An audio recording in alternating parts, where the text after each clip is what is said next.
Dedi V. Panjaitan dari perwakilan kelompok 6 yang beranggotakan Aulia Nurfanzah, Divya Putri Panjaitan, Fatma Berputar-Putar, Christine Purbah, dan Teresia Kebaren. Di sini saya membuat video pembelajaran yang membahas tentang pemeriksaan pendahuluan atau uji kering.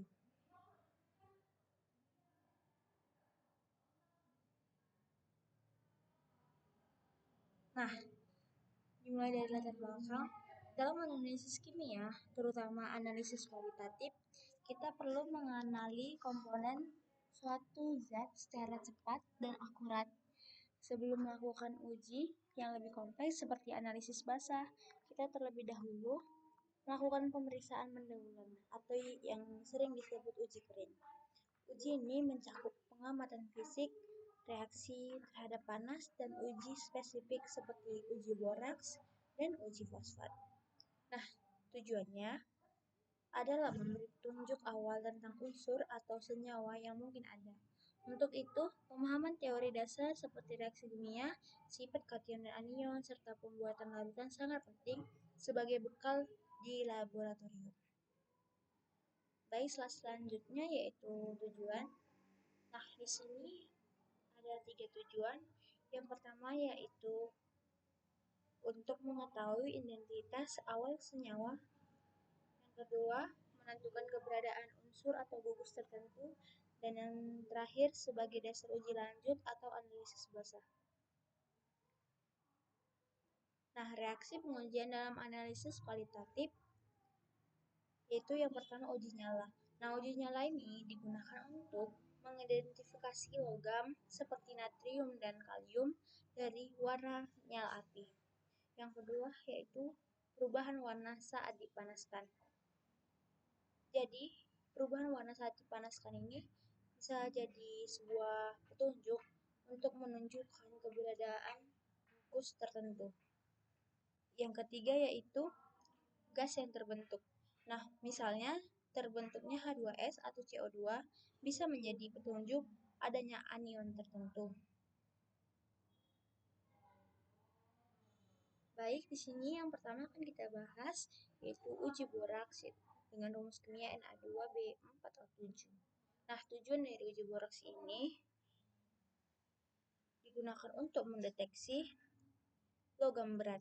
Nah, prinsipnya logam akan memberikan warna khas saat dipanaskan bersama boraks. Misalnya, untuk kromium akan menghasilkan warna hijau dan untuk tembaga akan menghasilkan warna biru kehijauan.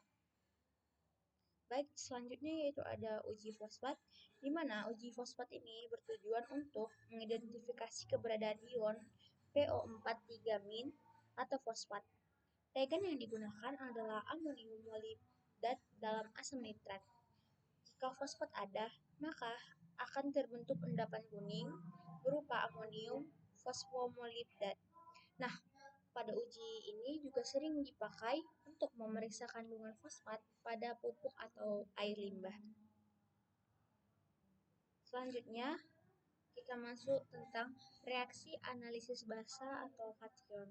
Nah, reaksi ini digunakan untuk mengetahui ion logam tertentu. Contohnya untuk Fe3+ dengan NH4OH akan membentuk endapan coklat kemerahan. Dan contoh lain yaitu Cu2+ ditambah NaOH akan membentuk endapan berwarna biru. Reaksi ini penting dalam skema analisis kation berdasarkan golongan. Selanjutnya yaitu teori dasar kimia pembuatan larutan. Nah, larutan adalah campuran homogen antara zat terlarut dan pelarut. Nah, rumus penting yang digunakan yaitu M sama dengan N per V kali M per V dengan satuan mol per liter. Pengenceran yaitu M1F1 sama dengan M2 V2. Contohnya yaitu membuat larutan HCl 0,1 molar dari larutan pekat menggunakan rumus pengenceran.